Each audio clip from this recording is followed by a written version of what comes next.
Boa noite e bem-vindos ao Espaço Cultural CPFL.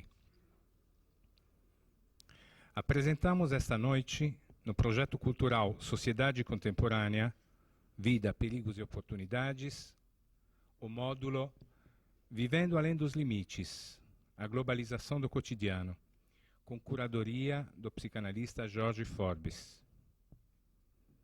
O convidado de hoje é o próprio curador do módulo. Jorge Forbes é pós-graduado em psicanálise pela Universidade de Paris. Foi professor de psicanálise, linguística e semiótica na USP, membro da Escola Europeia de Psicanálise e presidente do Instituto de Psicanálise Lacaniana. Também é autor de vários livros e artigos. O último, Você Quer o que Deseja?, da editora Bestseller. É criador do projeto Análise e realizou o seminário Vergonha, Honra, Luxo, Instrumentos para uma Clínica Psicanalítica e da Civilização do século XXI. Jorge Forbes apresenta esta noite uma reflexão em torno do tema Você Quer o que Deseja? É uma pergunta profundamente humana. A dúvida e a decisão são exclusivas da nossa espécie. Você quer o que deseja? Aponta para o fato muito comum de uma pessoa lutar por algo e se desinteressar assim que o obtém. Pedimos para desligar os telefones celulares, os bips, os pagers durante a palestra. Obrigado e boa palestra.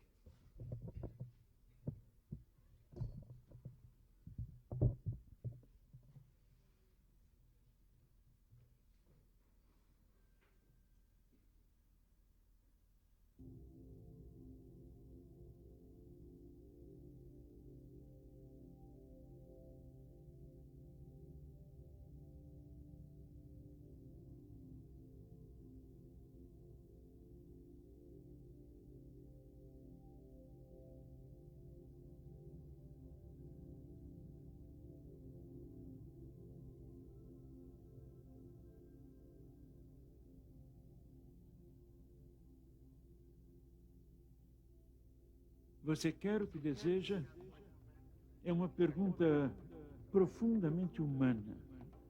A dúvida e a decisão são exclusivas da nossa espécie. Você quer o que deseja?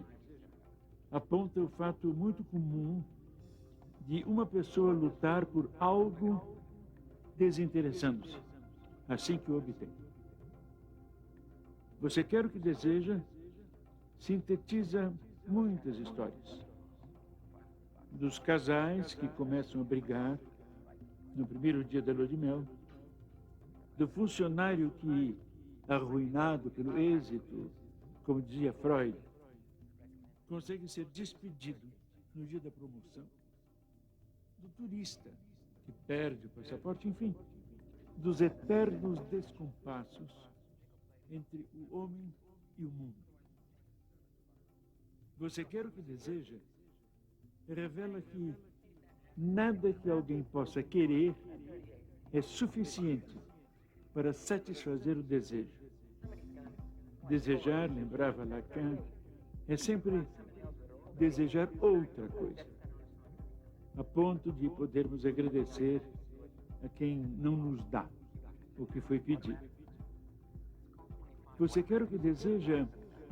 Alerta para o drama da passagem de época da era industrial, pai orientada, à era atual da globalização, na qual nenhum padrão universal sobrevive e na qual, mais do que antes, fica evidente a distância entre o eu e o mundo.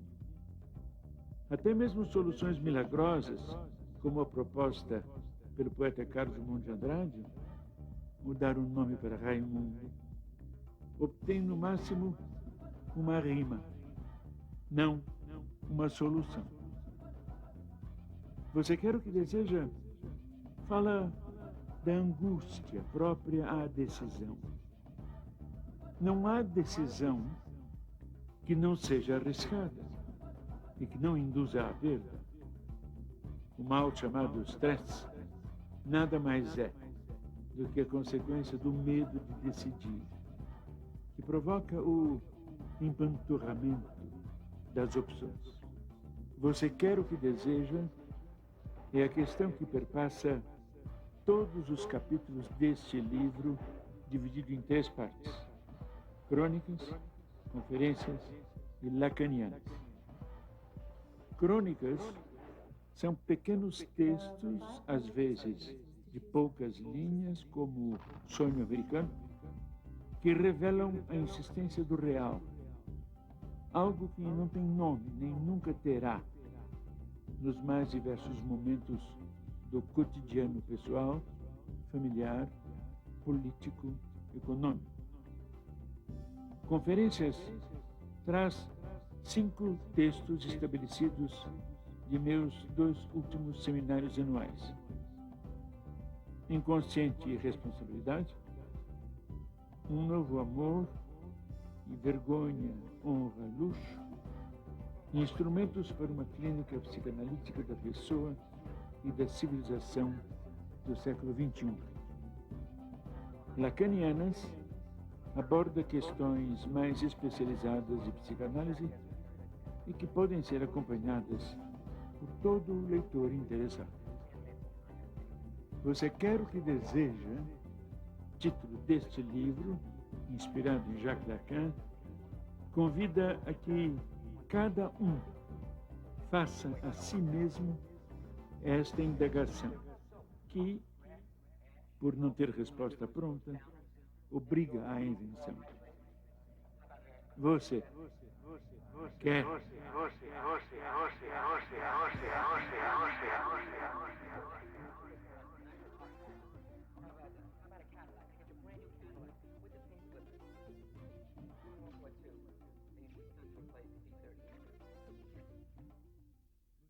No final. Você quer o que deseja?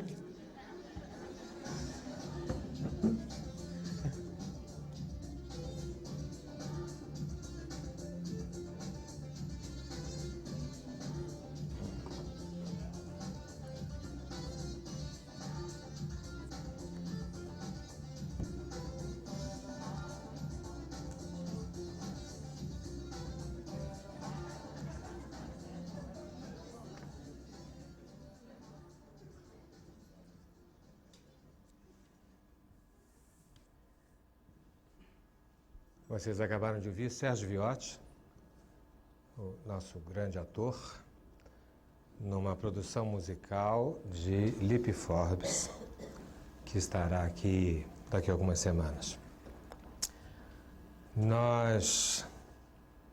É muito bom estar aqui na CPFL, é muito bom estar com vocês de novo. E como não é a primeira vez que a gente está junto, eu pensei, como é que nós íamos trabalhar hoje? E resolvi iniciar colocando essa pergunta a todos sobre o desejo querer e em seguida trabalhar casos. Eu pensei em mostrar um caso de descompasso entre querer e desejo na histeria, um caso na obsessão, um caso na psicose. Assim eu cubro mais ou menos os 3 grandes casos da classificação freudiana. Depois falar uma palavra que tanto perguntam os analistas entre o querer e o desejar, como é que os pais falam com os filhos, devem falar mesmo tudo, não devem falar, de que maneira tratá-los. Em seguida, discutir a questão desse descompasso entre o querer e o desejo no laço social, na sociedade como um todo, e terminar, não bem numa resposta, mas numa espécie de amostra do que é que seria a normalidade do desejo. Essa talvez seja a pergunta mais habitual a todos nós. O que é normal? Não tem uma pessoa que vai fazer uma análise que não se pergunta todo dia, isso que eu estou fazendo é normal ou não é normal? Então eu arriscarei hoje terminar através de um exemplo que eu dei o nome de Fátima. Se alguém pensar que a normalidade é um milagre, tem toda a razão, né? E eu pretendo mostrar, né, o que seria a normalidade. Insisto na palavra mostrar. Eu não estou falando explicar, né? Há uma diferença muito grande entre explicar a normalidade e mostrar a normalidade. Quando eu digo mostrar, eu estou dizendo que eu posso mostrar uma, e depois tem outra, e depois tem outra, e não adianta a gente tentar saber o que é que define um ou outro, a não ser, né, saber que o fato de existir mostra que é factível a existência.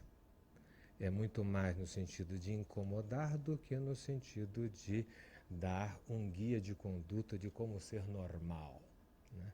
Que seria o ideal dos perversos, né? Se nós definirmos no nosso mundo o que é alguém normal. Bom, à guisa de introdução, eu vou voltar sobre esse texto para destacar algumas pequenas expressões de alguns parágrafos para que nos favoreça entrar no clima necessário ao exame desses casos clínicos.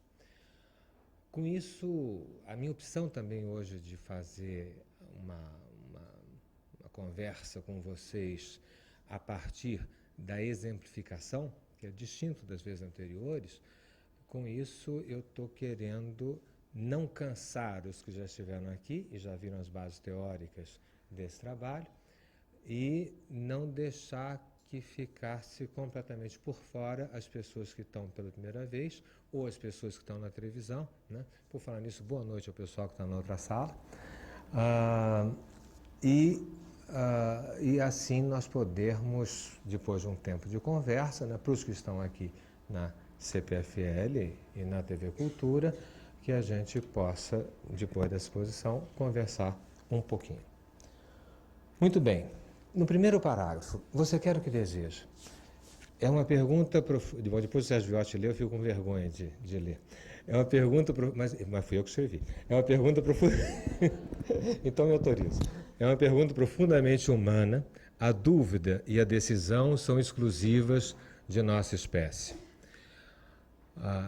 Embora isso seja evidente, eu acho bom lembrar que vaca não tem dúvida, que macaco não tem dúvida, que cachorro não tem dúvida. Alguém pode levantar e dizer, mas o meu cachorro tem. Não faça isso, que se tem é porque está mimetizando o dono, né? Normalmente, né? Quer dizer, os animais, eles não têm dúvida. E por que não têm dúvida? Porque tem o seu ciclo vital instintivamente marcado. Só nós podemos duvidar, por exemplo, entre jantar fora ou ir ao cinema, quando não dá tempo, né? Vamos jantar fora ou vamos ao cinema? Só o homem pode se alimentar de comida ou de símbolos, que é o cinema. Isso não é uma dúvida animal, é uma dúvida, como digo, profundamente humana. E se nós duvidamos, a escolha também é profundamente humana. E nós estamos numa época, essa época que dá nome ao nosso módulo, essas 8 reuniões, nós estamos vivendo além dos limites dos padrões. O módulo se chama Vivendo Além dos Limites. Então, vivendo além dos limites dos padrões. O que quer dizer que o exercício da escolha, mais que nunca, é fundamental para todos nós. A ponto, como vou falar daqui a pouco, das pessoas acharem que está todo mundo estressado, quando, a meu ver, o que está havendo é uma covardia frente à necessidade da escolha. No segundo parágrafo, aponta o fato muito comum de uma pessoa lutar por algo desinteressando-se assim que o obtém. Esse parágrafo é para dizer que entre o homem e o bom senso existe um abismo. É tão comum as pessoas dizerem, para atender alguém, precisa um pouco de bom senso, né? É profundamente errada essa frase. O nosso desejo não tem nada de bom senso. Precisa nunca ter dado um beijo, nunca ter dado um abraço, nunca ter dormido numa rede, nunca ter tomado um banho de mar, nunca ter feito análise, né, para achar que a vida tem algum bom senso. Não existe nenhum bom senso. É engraçado que às vezes, por exemplo, os supervisionandos dizem para mim que o analisando chega, deita no divã e dizem, é meio esquisito esse negócio assim de ficar falando de costas com alguém. E eles fazem um esforço danado para convencer o analisando que é normalíssimo, né? Que é muito comum, né? Entra, deita de costas e começa a falar.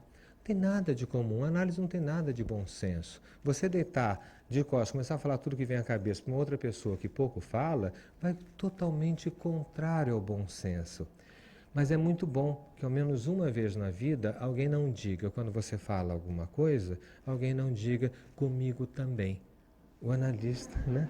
E o analista é essa pessoa que não fica roubando, eu estou na cena aqui, mas que não fica roubando a cena, que não fica roubando o palco, e que uma vez na vida você diz, eu sei lá, desde a coisa mais banal, eu tive uma dor de cabeça, e que alguém te pergunte como é que é a tua dor de cabeça. E não diga imediatamente, eu também, eu quero falar da minha.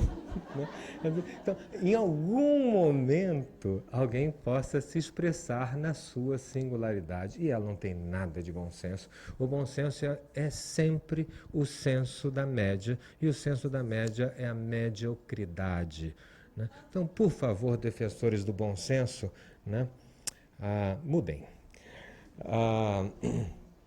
Aí vem exemplos em seguida. Você quer o que deseja sintetiza muitas histórias dos casais que começam a brigar no primeiro dia de lua de mel. Se teve alguém aqui que se lembra o que é lua de mel, né? É aquela coisa que as pessoas se casavam, depois iam ter a primeira noite, né? Na Itália punham eu não estou vendo aqui, está um pouquinho escuro, né? Mas eu fui apresentado por um nobre italiano, né? E se punha um lençol manchado, né, de vermelho na janela para mostrar a masculinidade do marido, né?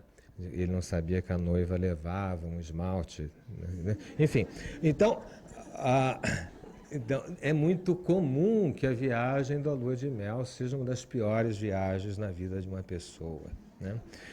Ou, uma vez nós estamos aqui num espaço empresarial, do funcionário que é arruinado pelo êxito consegue ser despedido no dia da promoção. Tem muita gente que não sabe disso, né?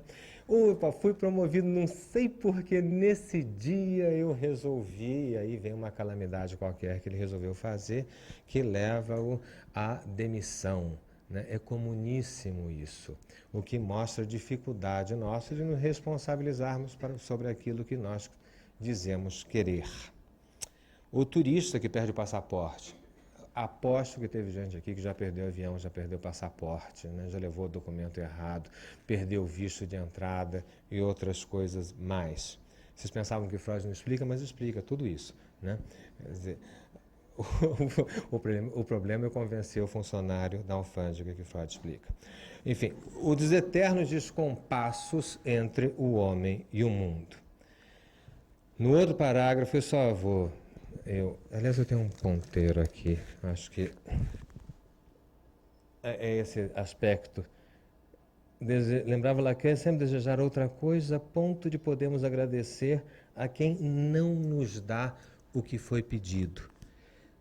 É muito comum isso. A Maria Adelaide Amaral, a dramaturga, ela fez a contracapa desse livro junto com Miguel Reale e ela escreveu uma frase, eu já não sei mais se eu já tinha escrito o prefácio ou se eu escrevi o prefácio também depois de ter lido o que ela escreveu, não sei quem nasceu primeiro, mas ela diz assim no comentário dela, cuidado com o que desejas, pois poderás ser atendido.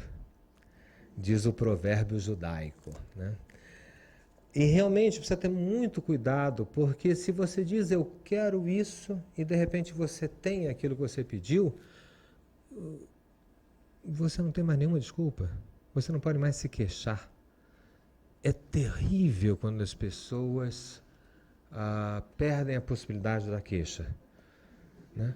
Porque enquanto a gente pode se queixar, tem uma esperança, que se eu tivesse aquilo, né, eu seria o máximo. Conferencista, por exemplo, na posição que eu estou nesse momento, adora dizer, se eu tivesse tempo, eu desenvolveria para vocês. Né? Quer dizer, sempre se tivesse tempo, ele ganharia o prêmio Nobel. Né? O justo seria dizer, desculpe por não ter podido ser mais curto. Né? Seria a verdadeira essência do conferencista. E não se eu tivesse mais tempo. Sempre a grande conferência foi aquela que eu não dei. Né? Quer dizer,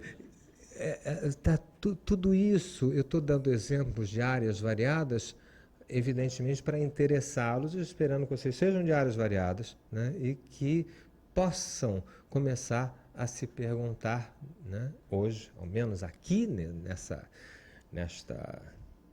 não posso dizer nessa sessão, mas nessa apresentação, né? Sobre se cada um quer o que deseja. Então é muito comum a gente não querer, né? É muito comum, por exemplo, a pessoa perto de final de análise, ou então quando a pessoa termina uma análise, entrar numa depressão desgraçada porque ela diz, mas eu sou só isso. Né? Bom, aí o outro é o Você Quer o que Deseja, uma drama de passagem de época. Aqui eu lembrei que todas essas questões que eu estou falando, elas estão muito hipertrofiadas, e é por isso que, a meu ver, Augusto Rodrigues, o diretor dessa parte cultural no CPFL, me pediu para que eu desenvolvesse isso, devido à sensibilidade dessa passagem de uma época onde nós tínhamos padrões, para uma época globalizada, onde nós não temos padrões, o que favorece, o que nos exige aumentar a nossa escolha, aumentar o confronto com a pergunta do desejo, que eu insisto para os que estão chegando agora aí em cima no café, né? Essa pergunta que só nós humanos temos, né? Essa dúvida e essa escolha necessária. E dei como exemplo, já trabalhei aqui isso em vez anterior, não vou então repetir longamente, dei como exemplo um dos versos que nós aprendemos, infelizmente, a decorar sem nele refletir no tempo de vestibular, o famoso verso de Carlos Drummond de Andrade, mundo, mundo, vasto mundo, né? Se eu me chamasse Raimundo. Seria uma rima, não seria uma solução. Mundo, mundo, vasto mundo, mais vasto é o meu coração. Então eu queria lembrar que mesmo se nós queremos nos identificar, mimetizar com o mundo, nós só podemos fazer rima, se fizermos um caso de Drummond de Andrade, não é de todo mal, né? Mas nós não encontraremos a solução que faz com que o ser humano seja sempre estrangeiro no mundo. Esse mundo, ele está sempre em descompasso com os nossos desejos. Embora pululem livros de autoajuda, pululem ideias de localizacionistas cerebrais, de como é que você faz isso ou faz aquilo. A melhor definição que eu vi recentemente foi de uma pessoa, que por razões que vocês vão entender eu não vou citar, que explicava o funcionamento de um remédio muito famoso, que é capaz de devolver a potência sexual a pessoas que, com o avançar da idade, perderam o exercício muscular dos corpos cavernosos. É uma forma acadêmica, né, de falar sobre a cópula. Mas, enfim, essa pessoa explicava, esse remédio, que tem um nome que veio de Niágara, da cachoeira Niágara, né? Esse remédio, ele é formidável porque ele respeita o desejo. E as pessoas vão dizer, mas como respeita o desejo? Ele funciona só quando a gente está, por exemplo, com alguém que a gente realmente tem desejo. E eu fiz a prova, porque para masturbar não funciona, né? E é interessante, realmente, para masturbar não funciona, né? Quer dizer, é interessante que não existe, portanto, né? Não existe nada tão automático. Eu digo isso porque muitas mulheres, quando os homens tomam esses remédios, se sentem, dizem assim, funcionou por causa do remédio, né? Então, os homens andam tomando escondido, né? E só que a mulher fala assim, você tomou, né?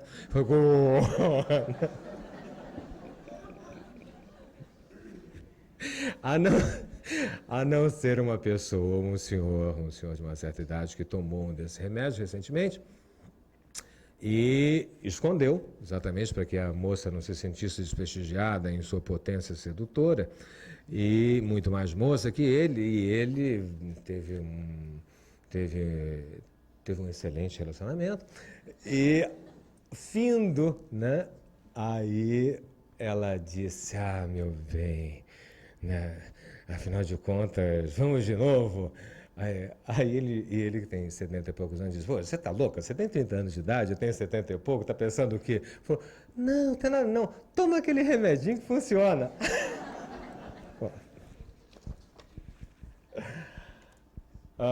Continuando, então, nessa primeira coisa, nessa primeira passagem desse texto, esse texto, evidentemente, é o prefácio desse livro, né? Você quer o que deseja, fala da angústia própria decisão.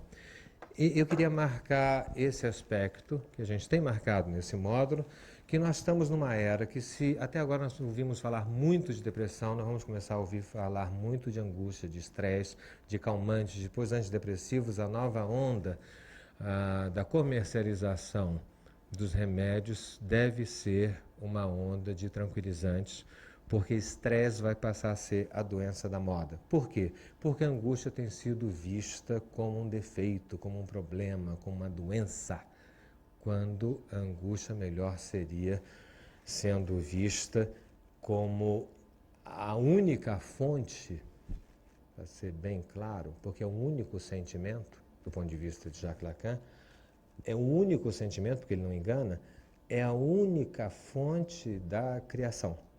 É a única fonte da invenção, é a única fonte de nós podermos inventar a vida. Portanto, se nós desligarmos esse botãozinho, nós vamos realmente chegar a uma sociedade onde são todos iguais, que é o ideal do ego animal, mas é distinto do ideal humano de confronto com esse descompasso tão próprio a nós. Pulo o próximo parágrafo, porque diz respeito a capítulos, e termino dizendo que você quer o que deseja, não tem uma resposta pronta e obriga cada um de nós nos perguntarmos a respeito. Muito bem. Isso posto, vamos a esses exemplos. Eu vou começar por um primeiro exemplo, que é o exemplo de uma mulher. Não me perguntem por que eu vou associar mulher com histeria e obsessão com homem, né? Eu poderia dizer por quê, né? Não vou hoje, ao menos nesse momento, dizê-lo, e realmente vou dar o exemplo de uma mulher para o primeiro caso de histeria. E ao dar esse exemplo, eu também quero dizer para vocês que esses exemplos dizem respeito a uma psicanálise distinta de uma psicanálise que muitos estão acostumados a ter conhecimento. E essa psicanálise comum, que as pessoas estão acostumadas a ter conhecimento, é uma psicanálise da complacência, é uma psicanálise de recolhimento, de elaboração por parte do analista de dificuldades do seu analisando e de transformação dessas dificuldades em saber. Essa psicanálise, eu diria, ela foi assim, ela veio disso, mas por razões que em palestra anterior aqui na CPFL e na TV Cultura eu já expus, né? Não acredito que ela seja a mais conveniente para os dias de hoje, porque as pessoas nos dias de hoje não estão preocupadas com o aumento do saber, mas estão preocupadas com a possibilidade de uma decisão antes que todo o saber se faça.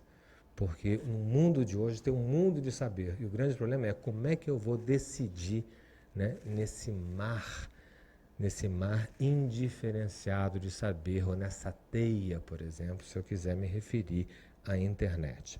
Então é desta clínica, que é chamada às vezes a segunda clínica de Jacques Lacan, que eu vou me referir, e vocês vão ver que é bem diferente daquilo que normalmente nós estamos acostumados a ver.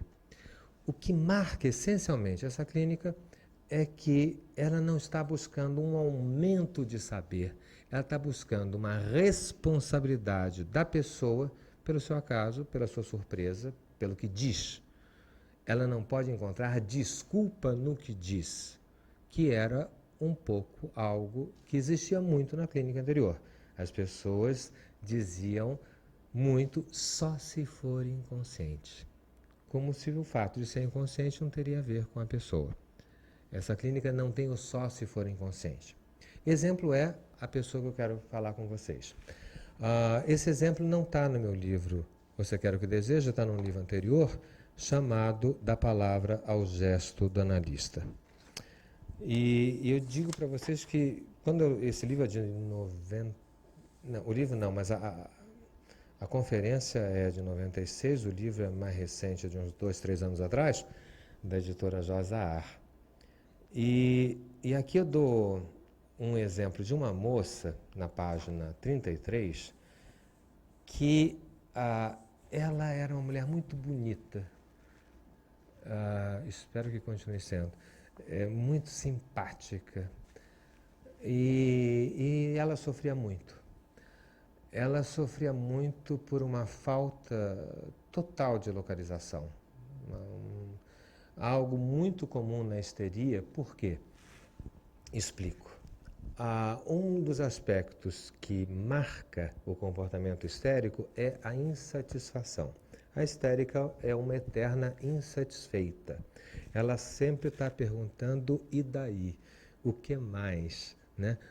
Ou é como aquela moça do senhor de 70 e poucos anos, né? Mais um pouquinho, meu bem. Quer dizer, ela sempre diz que deve ter alguma coisa além daquilo que está se apresentando. Muito bem. Diferentemente dos homens, ou dos obsessivos, que é é tão comum um homem ser obsessivo, então, que, né, sempre partem do princípio para não buscar nada além daquilo que está acontecendo e se satisfazerem plenamente, né, na realização da aparência imediata dos fatos. Bom, ora, essa moça, o fato na histeria você ter esse caráter um pouco de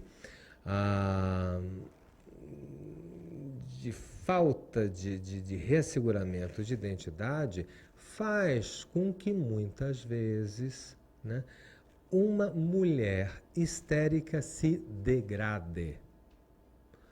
A palavra degradar, chama a atenção de vocês, quer dizer mudar de grau. Então, é comum uma mulher se degradar, se insultar, ou a si mesma ou pelo parceiro, né? Ok que tem homens que têm um prazer de degradar mulheres, né? Mas é bom lembrar que mulheres têm prazer na degradação. Mulheres histéricas, um certo tipo. Não vamos confundir, aliás, histeria com mulher, né? Vinícius baixa aqui acaba com a nossa brincadeira, né? Quer dizer, há uma diferença muito grande. Mas e por que esse elemento de degradação? Porque, infelizmente, por razões que não são muito difíceis, aliás, de explicar, a degradação situa mais a pessoa que o elogio, né? O elogio é sempre incerto, o insulto é sempre certo, né? Quando você insulta alguém, você é visto como um cara porreta, corajoso, e o insultado fica uma fera com você. Logo, ele acredita que realmente ele é o que você está dizendo. E quando você elogia alguém, quem elogia é visto com uma certa desconfiança, você está querendo agradar, e o elogiado diz, não, você está exagerando, né? O elogio é incerto e o insulto é certo. O insulto marca a carne, né? Inclusive, já disse aqui outras vezes, a palavra insultar não quer dizer falar mal, quer dizer saltar sobre, insultares, saltar sobre.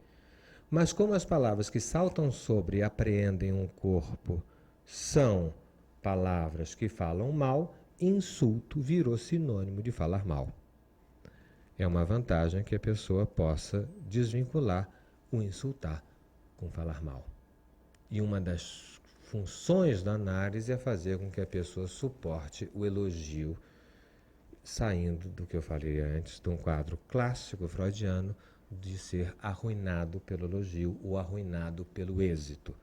Tem pessoas, né, que têm pânico de serem elogiadas, né, mesmo porque tem um fundinho assim, meu Deus do céu, será que eu enganei a esse ponto? Né?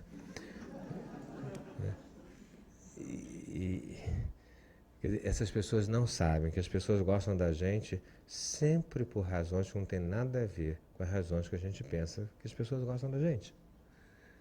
E a gente descobre isso quando uma paulada acontece na vida da gente, uma grande paulada, que a gente descobre que tem gente que gosta da gente apesar da paulada, né? E aí as pessoas, e você diz assim, mas você está comigo, você gosta de mim? Né? E o amigo diz, por quê? Você achou que eu gostava de você por aquilo? Né?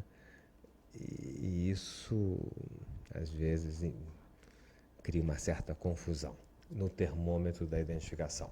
Então, dizia, dessa mulher, para dizer que não é incomum uma mulher se deixar ser insultada, se deixar ser, ou seja, ela é cúmplice desse insulto. Né? No caso dessa moça, ela me dizia, quase todas as sessões, que ela era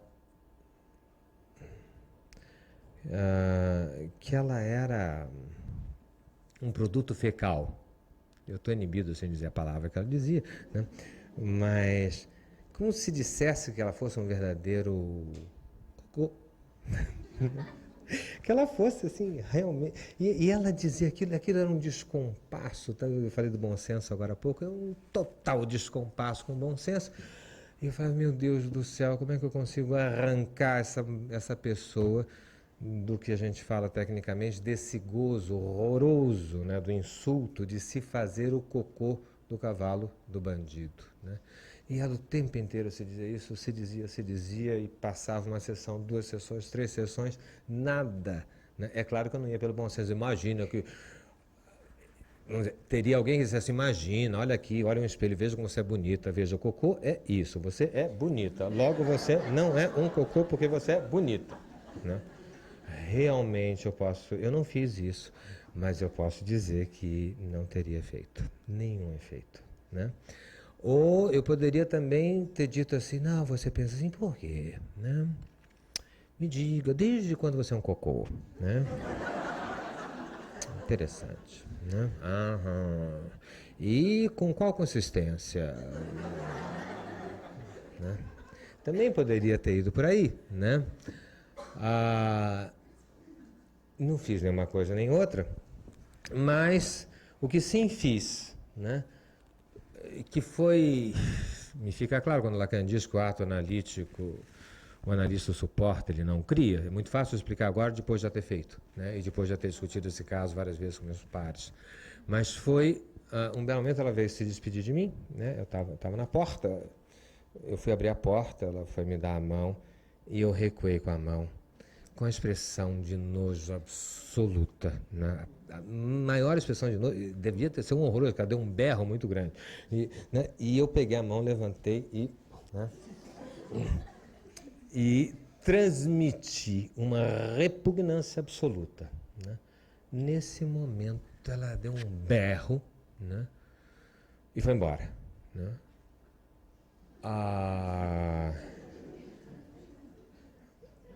E não deu o produto daquilo, mas deu certíssimo. Né? Quer dizer, deu certo no sentido descolamento desse gozo.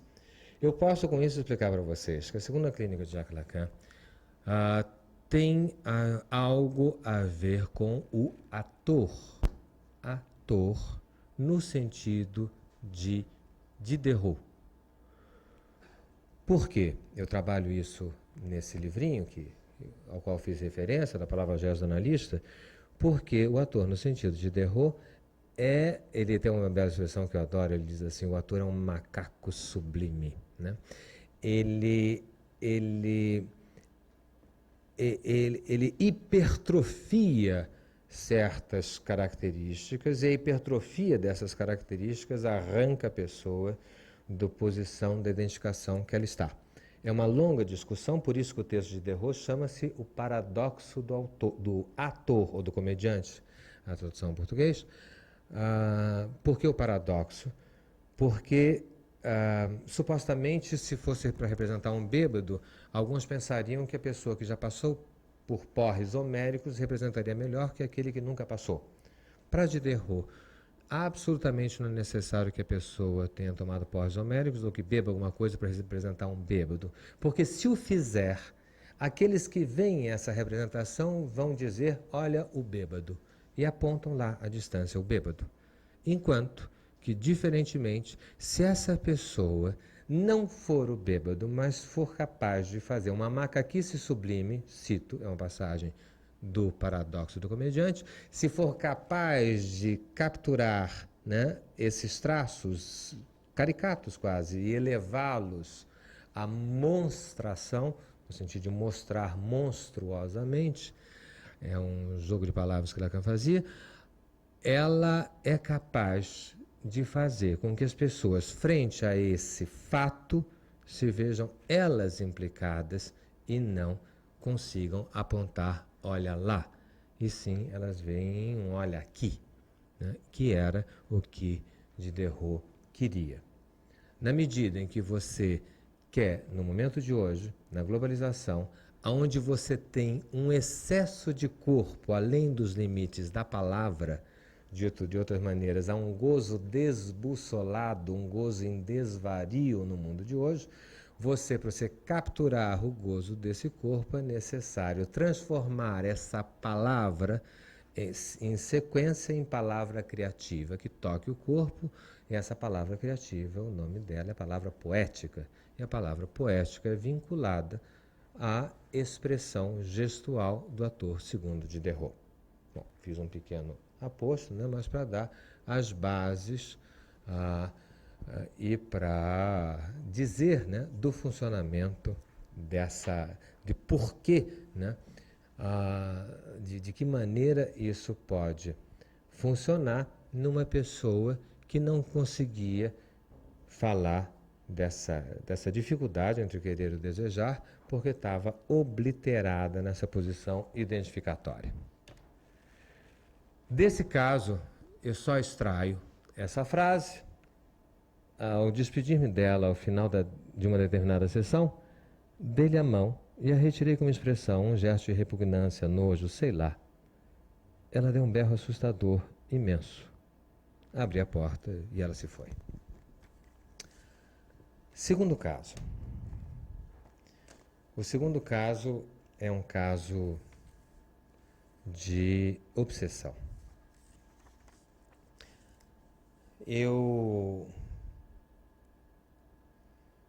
Se no primeiro caso, nesse caso de histeria, o que eu quis chamar a atenção foi sobre a degradação, né? Como é que uma mulher se degrada.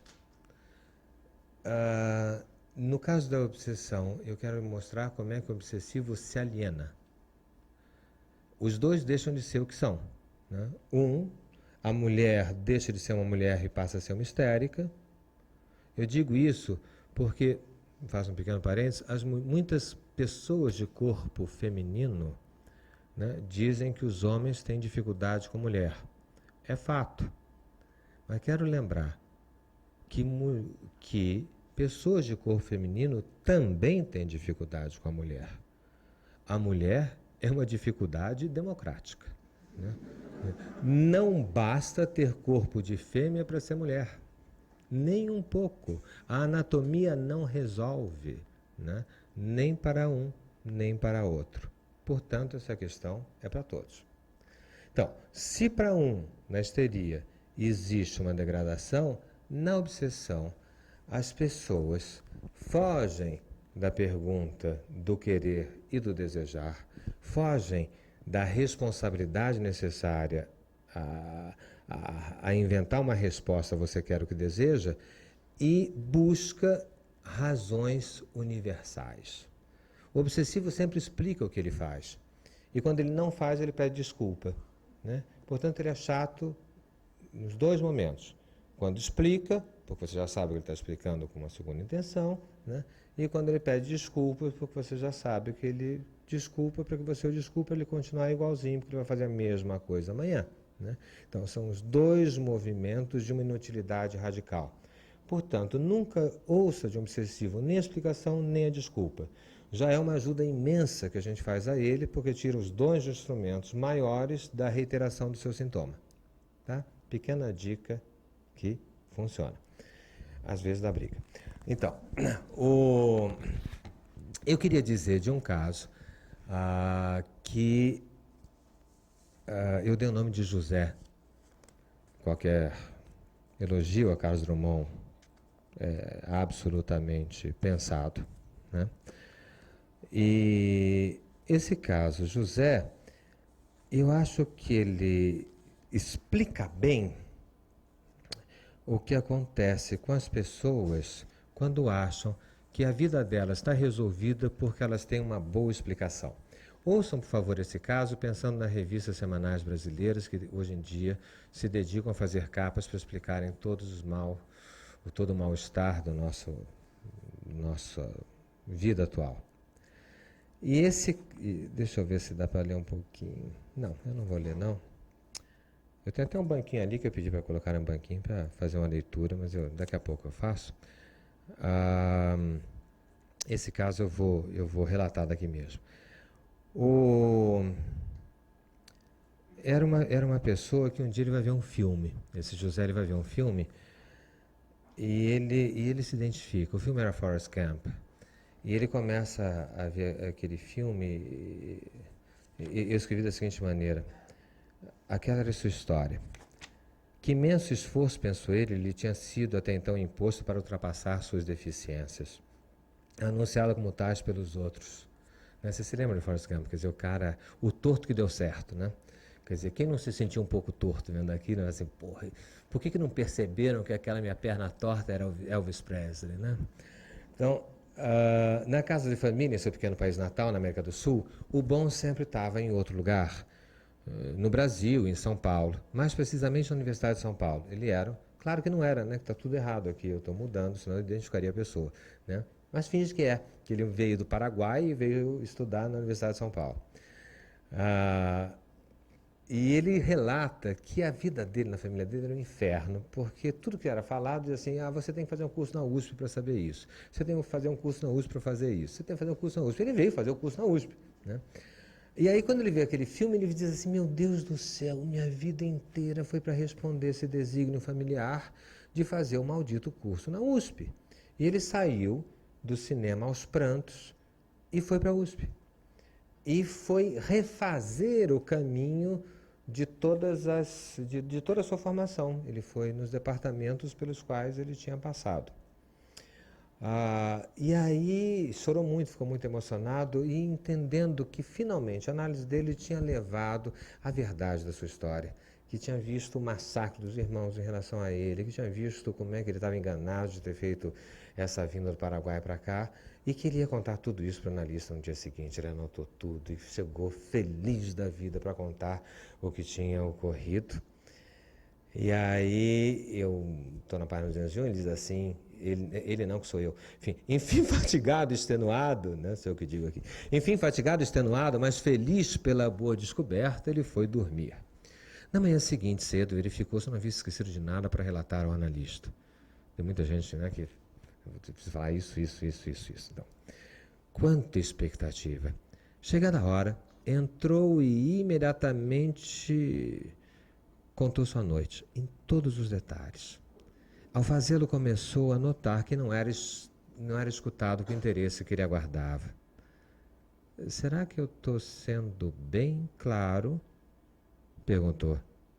E aí mudou o tom e buscou reforçar o que dizia. O analista, terminado o relato, sem nada a falar, levanta-se, pondo fim à sessão e lhe dando um novo horário para dali a algumas horas. No elevador, entre a sideração, a raiva e a frustração, José se perguntou que raios é esse negócio desse analista. Horas depois, retornou à sessão. Precavido, não querendo ser de novo surpreendido, começou a perguntar de maneira bem objetiva se a sessão anterior tinha sido encerrada porque o analista pensava que assim devia fazer ou porque a sala de espera estava cheia. O analista laconicamente lhe responde porque entendi que deveria interromper. José tenta então explicar o absurdo sofrido, voltando sobre sua história, agora não mais emocionado, mas a maneira de um advogado que exige a dor do seu cliente, justiça. O analista tinha sido injusto com a dor do José, com o choro do José. Quem esteve aqui recentemente, o momento anterior, viu um trabalho que a gente fez junto sobre compaixão, né? Eu espero ter sido delicado de mostrar que a compaixão não é uma virtude, né? Ela fixa as pessoas numa situação ruim e que a diferença da compaixão existe um amor responsável.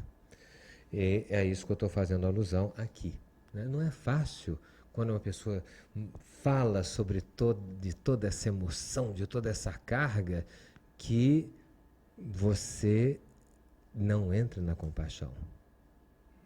Por isso que a posição analítica às vezes é duro de suportar, às vezes quase sempre, né? E assim, em poucos minutos, o José energicamente retomou e pôs em ordem os pontos capitais de sua reflexão noturna. Recebeu, então, nova resposta do analista, aí uma interpretação.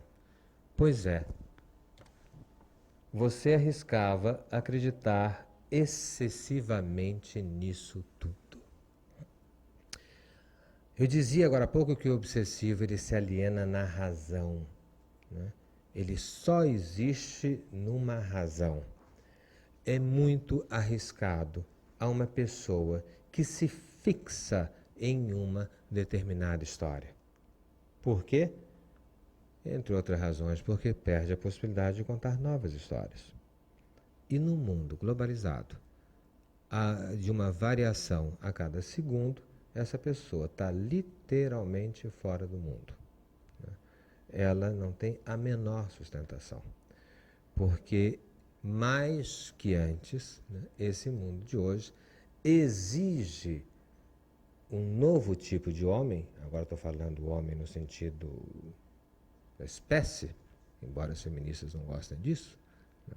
Preferem falar o gênero humano, mas é necessário um novo tipo de homem pronto a todas as circunstâncias. Não tem nada a ver com ser cínico, não tem nada a ver com ser aproveitador, né? Mas tem a ver com ser suficientemente despregado de identificações garantidoras, né? E responsavelmente preparado para suportar o encontro. Nesse mundo de hoje, né, acredito que em breve a gente vai estudar isso aqui, o sentimento da amizade vai começar a ganhar uma importância maior do que na época anterior. É fácil a gente entender por quê. Porque no mundo que você tira os padrões, com menos razão você está com alguém porque é importante, você está com alguém porque é rico, você está com alguém porque é um escada, você está com alguém porque você quer tirar uma lasquinha, você está com alguém por isso, você está com alguém por aquilo, porque ninguém consegue, né, ser o padrão, ou ao menos ninguém consegue ser o único padrão. Então, o sentimento de filia haverá de ser reinterpretado para essa época atual. Nós podemos esperar o renascimento forte da amizade entre homens, forte de amizade entre mulheres, forte de amizade entre homens e mulheres, mulheres e homens. Enfim, então, tudo isso para dizer, né, que é muito arriscado tentar encontrar uma resposta fixa. E que uma análise não tem nada a ver com isso. E foi necessário para esse José, né, suportar isso para aí ele poder mudar a sua vida de uma tragédia, né, em um drama, que é um dos efeitos importantes que uma análise faz. Qual é a diferença? Uma tragédia tem um fim conhecido e você não muda. E o drama tem fim variável e você muda. Qual é a graça viver se sua história já está marcada com o que você fez ontem? Né? Nenhuma. Então, a graça é que a cada segundo, né, não pode dizer que o timão está na sua mão, porque eu sou santista, mas sei lá, né, a direção está sob sua responsabilidade. Outro caso. Psicose. Eu poderia dizer que essas três formas, da neurose, histeria, obsessão e psicose, são três mentiras. Entendendo que são mentiras porque elas recobrem de uma forma... A psicose não. A psicose é ao contrário. Mas as anteriores, elas recobrem, né, de uma maneira mentirosa a distância entre a necessidade, entre o querer e o desejo, ou entre o mundo e a pessoa. Dizendo, quer dizer, o obsessivo vai dizer sempre uma boa explicação que a escolha dele é baseada nos fatos. Recentemente nós tivemos 2 candidatos à presidência da República, um se apresentava dizendo que as soluções eram baseadas em fatos e outro se apresentava em soluções misturando fatos e afeto. O povo brasileiro votou na mistura fato e afeto, né? Não, do ponto de vista da nossa discussão, isso era esperado, porque o Brasil melhor se adequa à quebra do eixo vertical que outros países, né? Finalmente, o não se levar tão a sério virou moda, né? Na globalização, países que se levam muito a sério quebram, porque a globalização não tem eixo de sério do ponto de vista do standard. E, mais que nunca, a outra definição de sério, como aquilo que faz série, não como aquilo que faz boca fechada, é superior, é superior à definição, que é a definição da boca fechada. Nesse caso que eu vou falar de psicose, é um caso engraçado, que me foi trazido da seguinte maneira. Era uma pessoa, que eu vou dar o nome de Raul, ele tinha brigado com o pai e a mãe, porque ele entendia que não tinha recebido atenção e carinho suficiente. O irmão mais velho, com quem por um tempo dividiu uma academia de futebol, a paixão pelo esporte era uma mania familiar, era agora considerado por ele como um escroque enganador. E a irmã, que o tinha ajudado, dando a ele uma gerência de uma escola maternal de propriedade dela em Ribeirão Pires. Todos os dados estão modificados, já disse, né?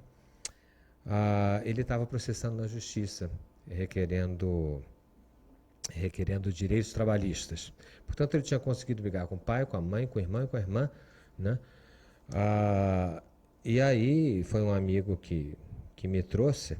E ele já tinha ido a vários analistas, vários psiquiatras. E quando ele chegou, eu vou ler só o comecinho para vocês o que aconteceu aqui com ele. Ele foi assim. Chegado o dia e a hora, lá estava Raul. Sorriso simpático, desconfiado, cumprimento firme, disposição olímpica para relatar seus infortúnios. O analista ouviu com bastante atenção e interesse as minúcias de seus desencontros que ele contava sem esconder detalhes. Quando percebeu que podia falar, transmitiu-lhe seu assombro. Mas você é formidável. Como? Perguntou Raul com os olhos esbugalhados. Como é que eu posso ser formidável? Uma pessoa que consegue, aos 30 e poucos anos, estar ligado com o pai e a mãe. Não cumprimenta o irmão. Processa a irmã, não tem namorada, nem um amigo, nem emprego, nem dinheiro, nem casa, nem comida, é um grande realizador. É difícil. Alguém conseguir tamanho insucesso em todas as áreas do relacionamento e do trabalho. Respondeu o analista e reiterou, admirado, você é o máximo. Né? Aí, o analista teve por um segundo a impressão de que Raul estava prestes a se levantar e ir embora pensando ter encontrado um louco em franco desvario. Mas não, ele ficou. E balbuciando, pensativo entre o riso e a preocupação, disse-lhe, é muito esquisito, mas você pode ter razão. E eu nunca tinha pensado que eu era tamanha desgraça. É que não é fácil atingir tal insucesso, acrescentou o analista. Pediu-lhe então que contasse passo a passo os segredos do seu infortúnio. Ao contrário de um livro de autoajuda, era como se estivesse pedindo a Raul seu diário de autodestruição. O interesse que o analista demonstrava em conhecer seu método de vida era tão grande que Raul não se sentiu à vontade para frustrar o seu vigoroso ouvinte. Nos encontros posteriores, tal como solicitado, um pouquinho precavido das intenções, iniciou um relato pormenorizado de como tinha construído o seu infortúnio radical. O analista intervinha aqui e ali, nas passagens pouco claras ou contraditórias, com o objetivo de evidenciar a lógica do insucesso absoluto. Não demorou muito, na medida em que ditava esse livro falado, para que Raul se desinteressasse gradativamente de seu personagem complicado e cansativo. Um dia, ao chegar, contou ter arrendado um sítio, sempre em Ribeirão Pires, e começado uma criação de coelhos. O desinteresse pelo insucesso foi se somando à falta de vontade de continuar indo aos encontros. Com relativa educação, Raul deixava escapar, vez ou outra, que achava um pouco esquisito falar para alguém que, ao contrário dos outros, não obrigava a ser uma pessoa normal, nem o chamava de maluco. Ao contrário, admirava seu eficiente método produtor de desgraça. Chegou o tempo e ele foi embora. Recentemente, o analista encontrou a pessoa que lhe havia enviado o paciente. Então contou-lhe que o Raul estava ótimo, só não sabendo se havia ou não feito um tratamento. Mas que sua vida agora era uma outra coisa, era. Tinha até descoberto um grande amor. Intrigado, o amigo da família perguntou, que raios você fez com ele? Nada além de emprestar consequência ao que me dizia. Né? Que é o que está projetado. Tem a primeira interpretação, mas você é formidável, você é o máximo, e a explicação que o analista não fez nada além de emprestar consequência ao que ele dizia. Isso vai totalmente contra a ideia de que a loucura é irresponsável. Totalmente contra. Isso vai contra o bom senso.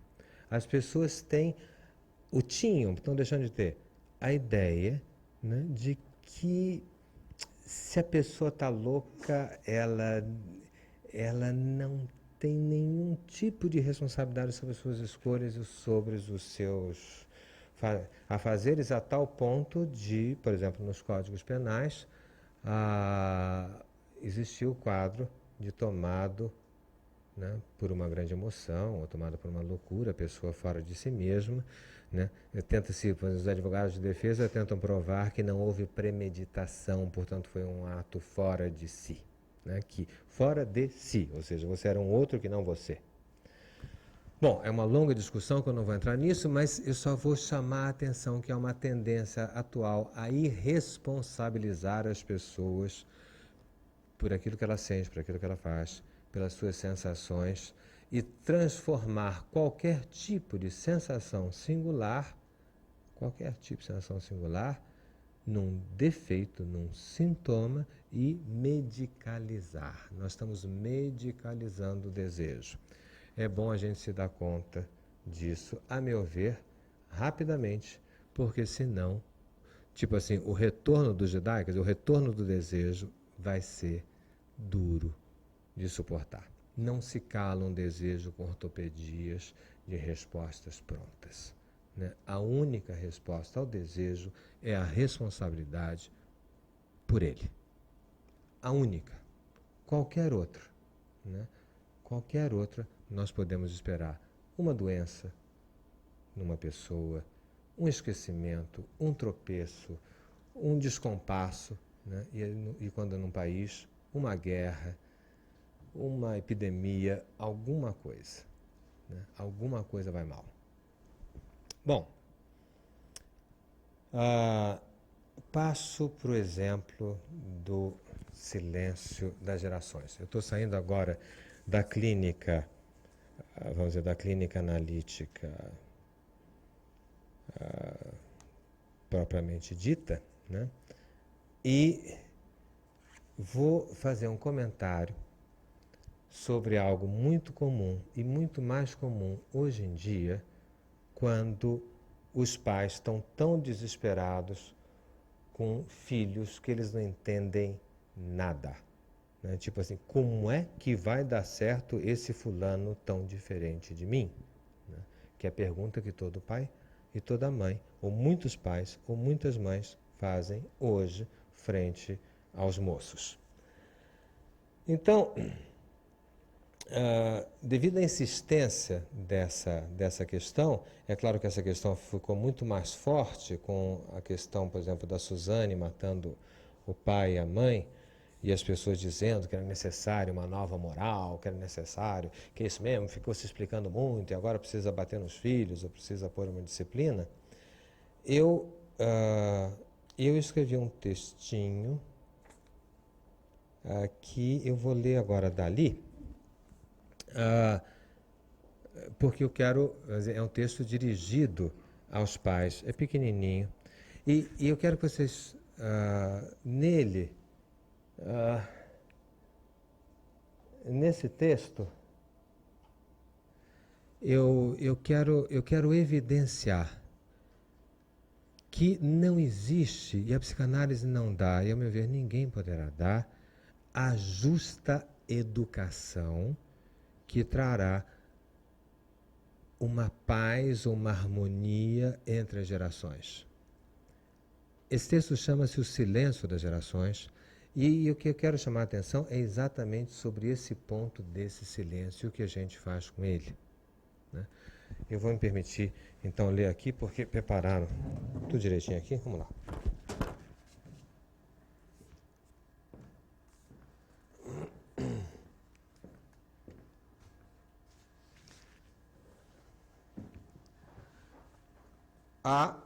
Há um silêncio entre as gerações. Não há uma só educação padrão. Logo, o que há são educações no plural. E se há educações, há que escolher. Preferir uma ou outra é opção pessoal. Não há uma razão para que seja essa e não aquela. É um querer mais com saber, e o querer não se compreende totalmente, o querer ele é arbitrário. Confundem arbitrário com abuso de poder, e nem tanto.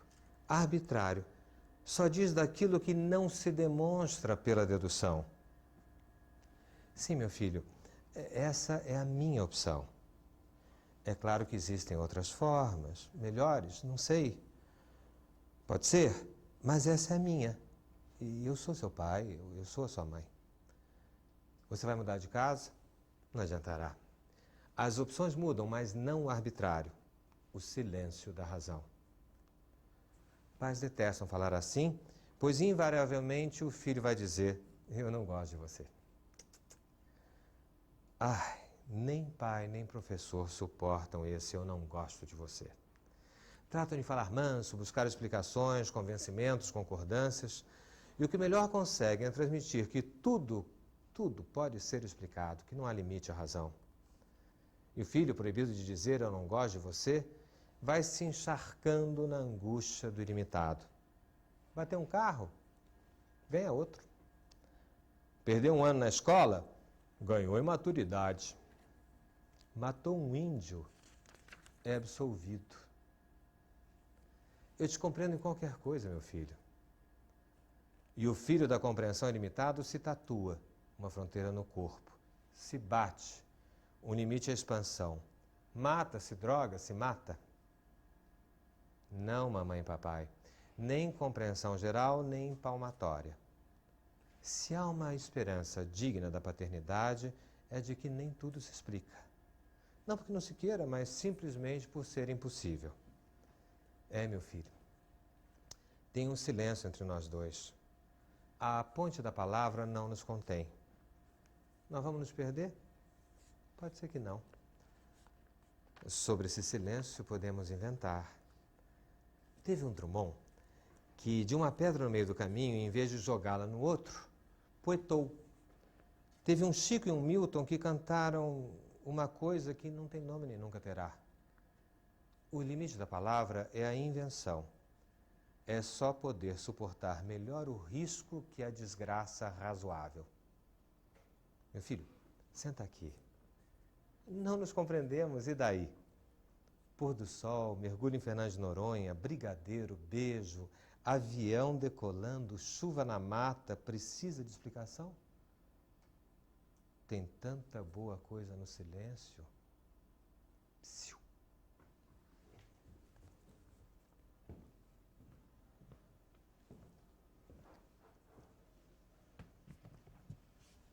Então, eu dizia, e já disse, quer dizer, eu tento com esse texto ir contra essa ideia que o estar junto, o compartir, seja entender a mesma coisa. Perguntem a jovens, estou vendo jovens aqui, tudo isso veio de vocês, né? Na primeira fila, pergunta se eles se entendam minimamente quando se reúne 1 milhão de jovens dançando em torno à música eletrônica. A preocupação não é se entender, né? É muito difícil para uma geração anterior pensar que existe alguma coisa que possa ser repartida sem compreensão. E eu não entendo por que é tão difícil. Porque as sensações mais fundamentais da vida de uma pessoa jamais podem ser compartidas através da palavra, porque elas não podem ser colocadas na palavra dialogada, né? E é essa aplicação que eu tentei fazer em relação às gerações. Última aplicação, é a aplicação sobre o laço social. Vocês vejam, eu já dei 3 exemplos, todos os exemplos verdadeiros, embora modificados, né?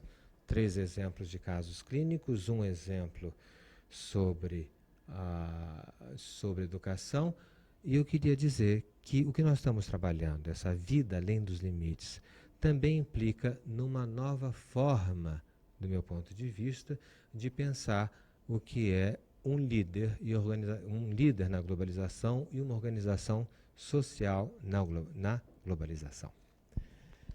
Isso me levou, eu acho que o que posso pensar e propor a vocês sobre isso, melhor está descrito numa carta que está publicada também nesse livro, que me ocorreu, por razões aí explicadas, me ocorreu mandar ao presidente Lula.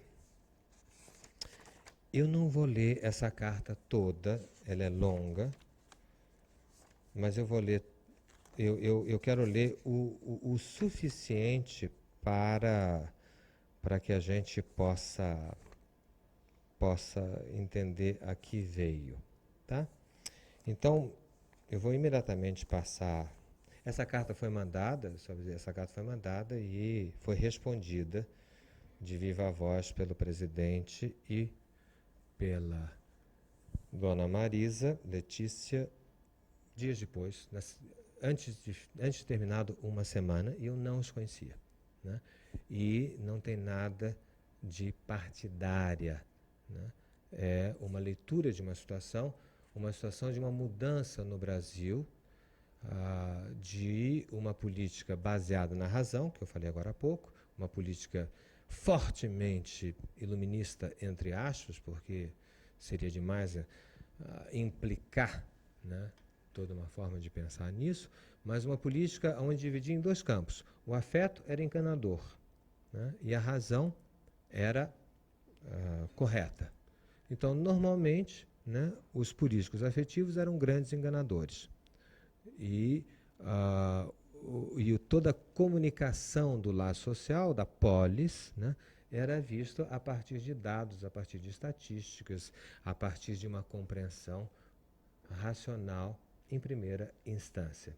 E eu acredito que alguma coisa muda no Brasil nesse momento, e foi essa alguma coisa que eu quis analisar no momento que fazia um seminário, e daí surgiu essa carta enviada ao presidente. Eu vou ler então partes dela, vou voltar ao meu banquinho, né, e para poder fixar um pouquinho mais de atenção nessa carta.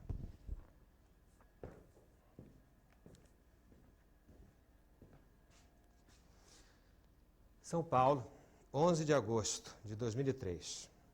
Cara Dona Marisa, caro presidente Lula. Amigos nossos em comum sugeriram que eu escrevesse uma carta a vocês relatando breve, claro e diretamente o cerne das opiniões que tenho manifestado na imprensa, em especial sobre o senhor presidente, e um pouco também sobre recentes episódios ocorridos com Dona Marisa. Gostei da ideia e aqui a desenvolvo. Minha interpretação, em síntese, é que o presidente Lula representa um novo tipo de líder de vanguarda próprio à globalização.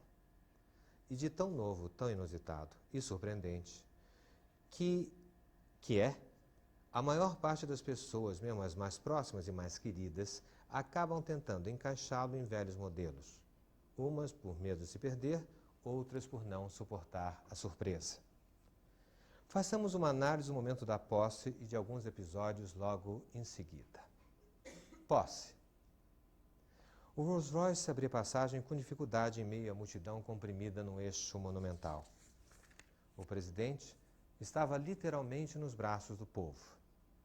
Era puro carinho, mas chegou-se a temer, se não por sua segurança, por sua integridade física à mercê de admiradores entusiasmados. A entrada no plenário da Câmara foi uma continuação da festa popular. Deputados e senadores repetiam a euforia das calçadas, todos queriam chegar perto, tocá-lo, trocar um olhar. O presidente sobe à tribuna, toma seu lugar. O coral do Legislativo canta o estribilho da campanha. O clima é próximo ao carnavalesco. O senhor presidente toma o microfone e inicia dizendo: gente, vamos quebrar o protocolo, mas nem tanto. Quanta coisa em uma frase quase banal. Protocolo e não protocolo. Regra e emoção. Nessa frase, já se condensava o novo do Lula líder, brincado no Lulinha Paz e Amor da campanha. Verdadeiro e uma nova forma de ação política. Regra ou razão com emoção. Não qualquer emoção. Foi exemplar naquele momento o senhor manter-se sóbrio e inflexível ao canto piegas de um político que em seu discurso lhe propunha uma falsa identidade de origem comum. Em seguida, no parlatório do Planalto, o senhor, em rede mundial, elogiou carinhosamente a elegância e o charme de sua mulher. Marisa, como você está bonita. Até então, no Brasil, o afeto ficava nos políticos da direita, um mau afeto, paternalista, presente em Antônio Carlos Magalhães e Paulo Maluf, para citar os mais evidentes. Os políticos de esquerda sempre entenderam o afeto como perigoso, enganoso. Não queriam que o eleitor correspondesse a um sorriso, mas sim a um gráfico cheio de índices e tabelas, escudo de sobriedade e de objetividade. O afeto no senhor presidente não é mau, porque não é paternalista e muito menos enganoso, falso ou sedutor. Seu afeto é novo em concordância com uma nova era com a nova era em que nos encontramos, a globalização, era pós-moderna, que desiste de fazer da razão o elemento privilegiado nas tomadas de decisão. Toda razão, por melhor e mais tempo pensada e incompleta, o que obriga que não haja decisão sem risco, sem afeto complementar a uma razão impossível. E isso o senhor faz a grande, presidente. Eu tenho dúvidas se seus companheiros de partido o compreendem. Eu tenho dúvidas se a imprensa, se os jornalistas o compreendem. Penso que não. Seus companheiros não passam um dia sem lhe reclamar o cumprimento, termo a termo, da cartilha partidária. A imprensa fica à espreita de uma tese medíocre e popularesca. Lula, operário metalúrgico, terá dificuldades com o ritual do cargo. ocorreu poucos dias depois da posse. Um jornal de São Paulo, tendo bisbilhotado através das árvores da Granja do Torto, publicou na primeira página uma fotografia. O senhor de camiseta, calção e chuteiras, no futebolzinho com churrasco. A ideia era dizer que o senhor só suportaria Brasília se recriasse em algum canto a sua São Bernardo de adoção. Especulava-se se o senhor iria morar no Palácio da Alvorada ou, se intimidado com a opulência, preferiria a simplicidade do Torto. Que bela surpresa vocês terem mudado para Alvorada um dia antes do previsto.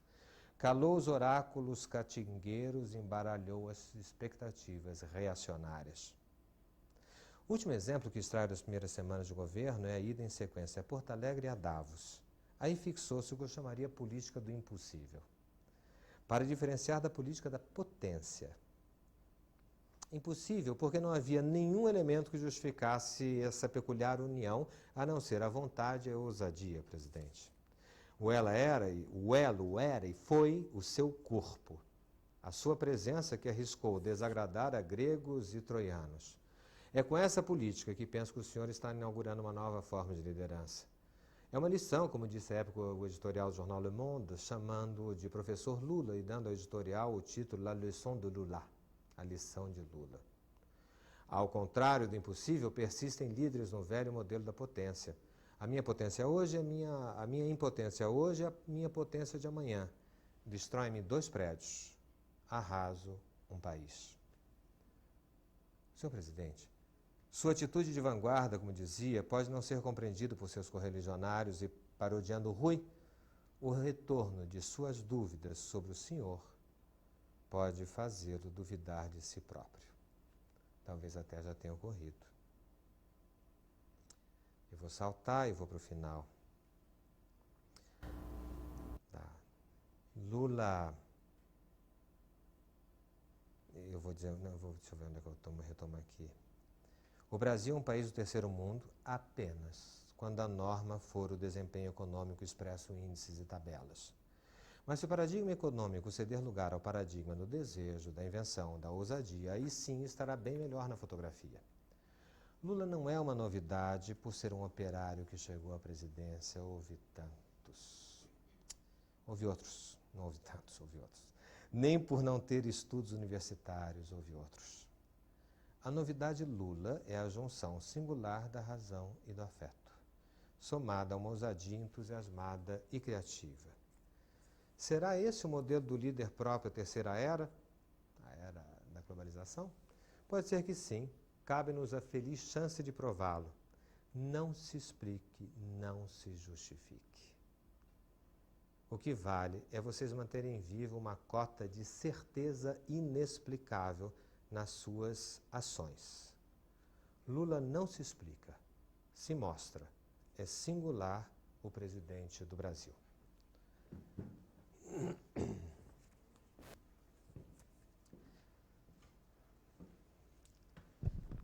Eu sei o quanto me arrisco ao ler essa carta, né, que pessoas a escutem no sentido, isso não se verificou, ele está adorando a pílula,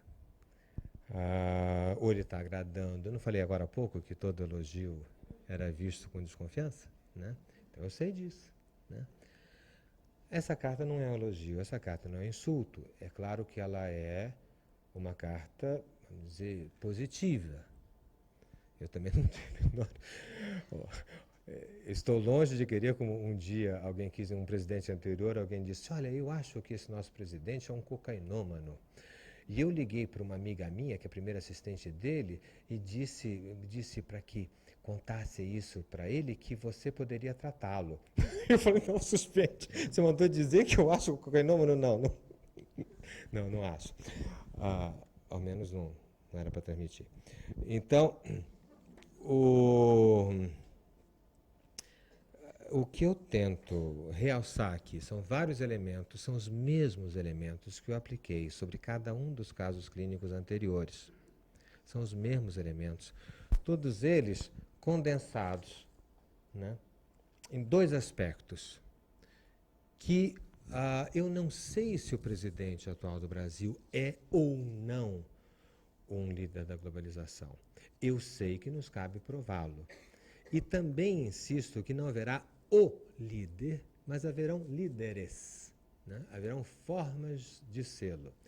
Eu só queria colocar, né, no conjunto de interpretações que se fazem incessantemente sobre quem ocupa a presidência da República, uma outra interpretação que não seja maniqueísta, né, ou que não responda sempre a princípios econômicos ou seja medidos em certas tabelas.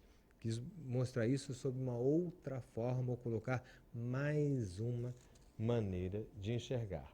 E essa maneira, por exemplo, diz a ele, essa carta foi publicada na França, os franceses têm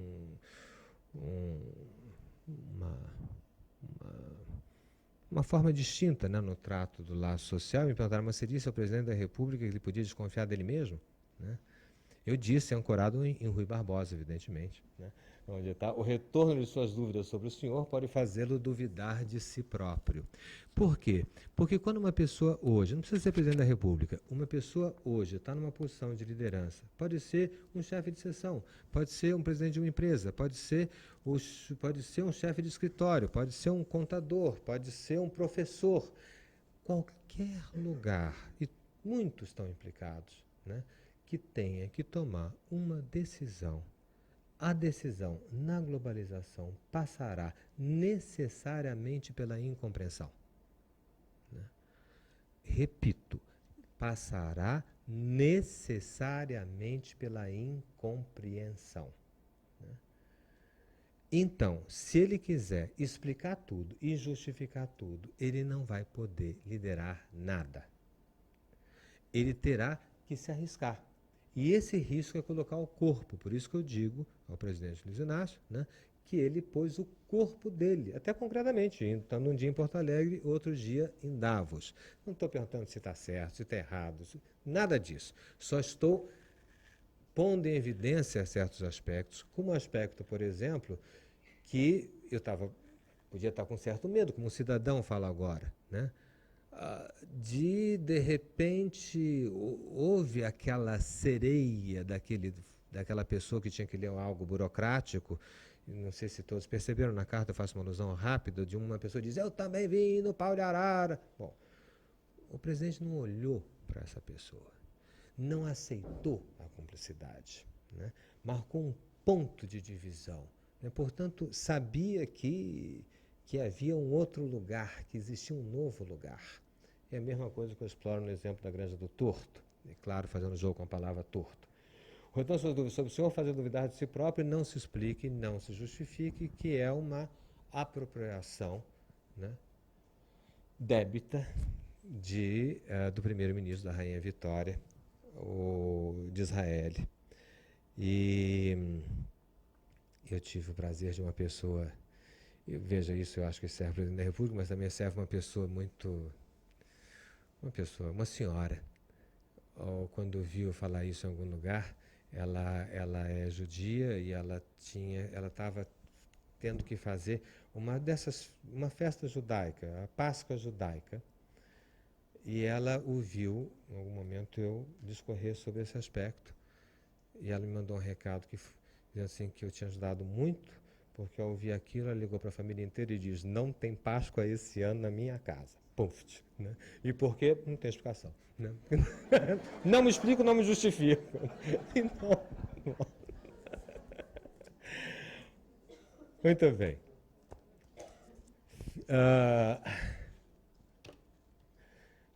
Nós vimos o que é que nós vimos até agora. Nós vimos tropeços entre o querer e o desejar, na histeria, na obsessão, na psicose, na educação e na política de uma maneira geral, desde o presidente da República até a senhora preparando a sua festa de Páscoa. Chego então ao último item, fora da série, porque o normal está fora da série, né? A normalidade. Esse é o último. Eu vou ler um texto pequenininho, né?